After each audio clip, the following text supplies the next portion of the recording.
Hey, has anyone else gotten good at discernment when it comes to other people? I don't mean judging, I do mean discernment. Like, for example, the person who is very capable of judgment, the person who is in your life, who you hear judging other people consistently. Have you gotten good at discernment where you wouldn't be surprised if they were judging you as well? And have you gotten better at loving yourself enough to keep them at a safe distance? You don't need to abandon them. You don't need to tell them about themselves. None of that is helpful here, unless they're actually looking for a way out of what they're creating from being heavily judgmental in their life. But I mean, do you just love yourself enough to accept that your life can thrive more if you create a safe distance from them? And their life can thrive more.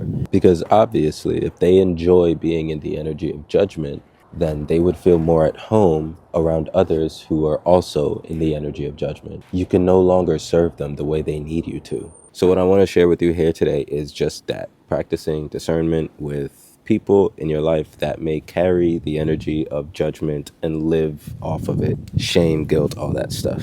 And before I go, I want to just make sure that you are aware of when someone is actually practicing accountability. None of that fake accountability bull crap. You know, that person who's just busy blaming the other person or the other people or the community or the government for some mistake, completely that person's fault or that group of people's fault.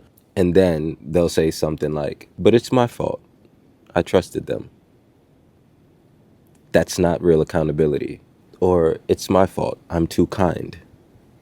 So what's the solution there? Stop being kind?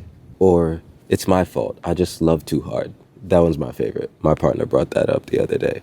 Surround yourself with people who are taking real accountability and working on themselves if you are working on yourself. People who know that the world is actually full of people who are also working on themselves, and people who make mistakes, and people who have trauma, and people who look for the best in themselves and or in others. Because if they look for the best in others, they will soon likely find the best in themselves. And if they look for the best in themselves, they will be seeing the best in others.